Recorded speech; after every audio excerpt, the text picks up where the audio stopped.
Hello hi friends, నేను మీ జేసుదని.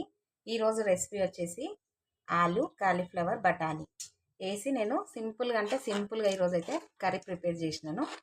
చూడండి, simple friends. ఇప్పుడు ఈ కర్రీ ప్రాసెస్ అయితే మనము స్టార్ట్ చేసుకుందాం. ఓకేనా? ఇప్పుడు మనము స్టవ్ వెలిగించి ఒక గిన్నె పెట్టుకొని ఆయిల్ అయితే కర్రీకి తగ్గట్టుగా వేసుకోవాలి.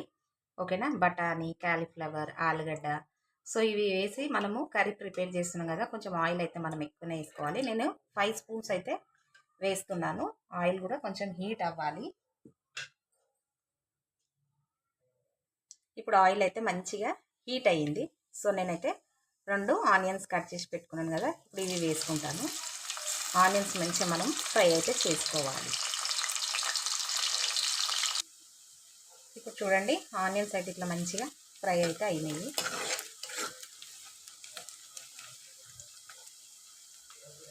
ఓకేనా? ఇప్పుడు మనము కట్ చేసి పెట్టుకున్న కాలీఫ్లవర్, ఆలుగడ్డ, బఠానీ, ఇప్పుడు ఇది సీజన్ కదా కాలీఫ్లవర్ బఠానీ, సో ఇప్పుడు సీజన్ కాబట్టి ఇది బాగానే తినాలి మనము. కాలీఫ్లవర్ అయితే నేను ఇంటింత ముక్కలు అయితే కట్ చేసి పెట్టుకున్నాను. ఇప్పుడు ఇవన్నీ మనం మంచిగా యాడ్ చేసుకోవాలి.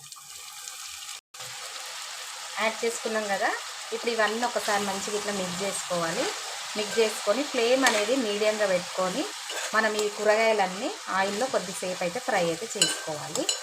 ఓకేనా? కొంచెం అయితే మెత్తబడాలి. ఒక మూత పెట్టి మనమైతే ఇప్పుడు ఆయిల్ అయితే ఫ్రై చేసుకోవాలి.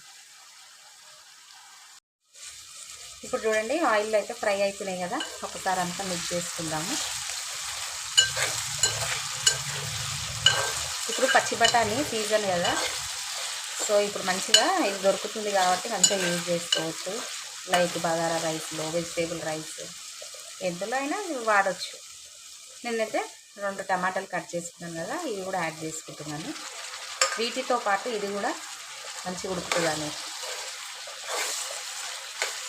ఇది ఇట్లా ఫ్రై అయితేనే ఉంటుంది. కొంచెం ముక్కలు కూడా మంచిగా ఫ్రై అయినాయి. సో ఇప్పుడు మనం ఒకటి స్పైసెస్ కూడా యాడ్ చేసుకుందాము. ఓకేనా? ఫస్ట్ అయితే మనము అల్లం పేస్ట్ అయితే వేసుకోవాలి. 1 స్పూన్ అల్లం పేస్ట్.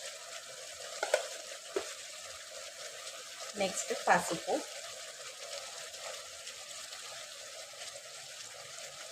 పసుపు 1 స్పూన్ వేస్తున్నాను.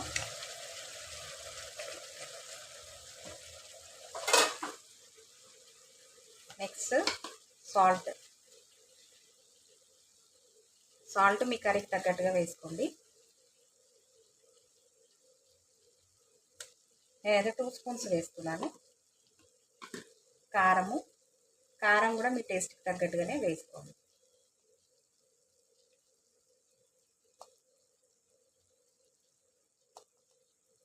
మూడు స్పూన్లు అయితే కారం వేస్తున్నాను.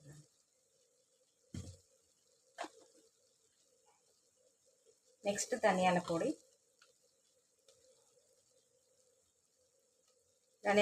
2 స్పూన్స్.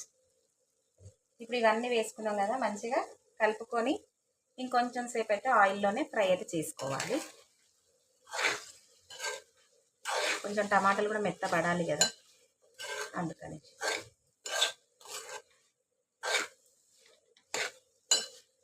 చూడండి, ఈ విధంగా కలుపుకున్నాం కదా, ఇప్పుడైతే ఒక మూత పెట్టేసుకుందాము.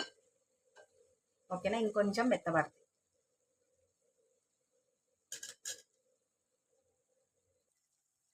ఇప్పుడు చూడండి, ఆయిల్లో వెజిటేబుల్స్ అన్నీ ఎట్లా మంచిగా ఫ్రై అవుతున్నాయో, స్పైసెస్ కూడా మంచిగా యాడ్ అయిపోయినాయి. ఓకేనా? చూడండి, కొంచెం ఆలుగడ్డ చెక్ చేస్తున్నా. ఆలుగడ్డ ఇంకొంచెం గట్టిగా ఉంది. గోబీ మంచిగానే మెత్తగా అయింది. ఓకేనా? ఇప్పుడైతే మనము వాటర్ యాడ్ చేసుకోవాలి. ఇంకొంచెం ఆలుగడ్డలు ఉడకాలి కదా, సో కొంచెం గ్రేవీ కూడా ఉండాలి. అందుకనేసి నేనైతే గ్లాస్ వాటర్ అయితే యాడ్ చేస్తున్నాను. నెక్స్ట్ గరం మసాలా కూడా వేసుకోవాలి, ఎందుకంటే క్యాబేజీ స్మెల్ కొందరికి నచ్చదు, కానీ గరం మసాలా వేస్తే టేస్ట్ బాగుంటుంది. కొంచెం గరం మసాలా కూడా వేసుకుందాం, 1 స్పూన్.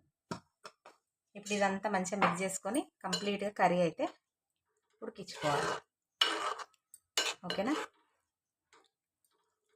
సింపుల్ అండి, సింపుల్గా ఈజీగా ఇట్లా ప్రిపేర్ చేసుకోవచ్చు. డైలీ హెవీగా తినలేమండి, రొటీన్గా తినేది కూడా చూపించాలి కదా, అందుకనేసి నేను ఈరోజు అయితే ఇట్లా చూపిస్తున్నాను మీకు. ఇప్పుడైతే మూత పెట్టేసుకొని కంప్లీట్గా ఉడికిన తర్వాత చూపిస్తాను. ఇప్పుడు చూడండి, నేను గ్లాస్ వాటర్ వేసి మూత పెట్టినాను కదా. ఇప్పుడు ఒకసారి మంచిగా మిక్స్ చేసుకుందాము. ఆయిల్ అయితే ఇట్లా మంచిగా పైకి తేలింది కదా. సో కర్రీ అయితే కంప్లీట్ అయినట్టే. ఒకసారి ఆలుగడ్డలు అయితే చెక్ చేసుకుందాము. ఆలుగడ్డలు, కాలీఫ్లవర్ కూడా మంచిగా ఉడికిపోయినాయి. నేను చిన్నగా కోసుకున్నాను కదా, సో అందుకని. ఓకేనా ఫ్రెండ్స్, సింపుల్గా ఈజీగా ఎంత మంచిగా ఉన్నదో చూడండి. గ్రేవీ కూడా చూడండి, మసాలా వేసినట్టుగా గ్రేవీ. ఓకేనా, ఈ రెసిపీ కూడా మీరు ట్రై చేసి మీ ఫీడ్బ్యాక్ అనేది నాకు కామెంట్ సెక్షన్లో తెలియచేయండి. లైక్ చేయండి, షేర్ చేయండి, సబ్స్క్రైబ్ చేయండి. Thank you for watching.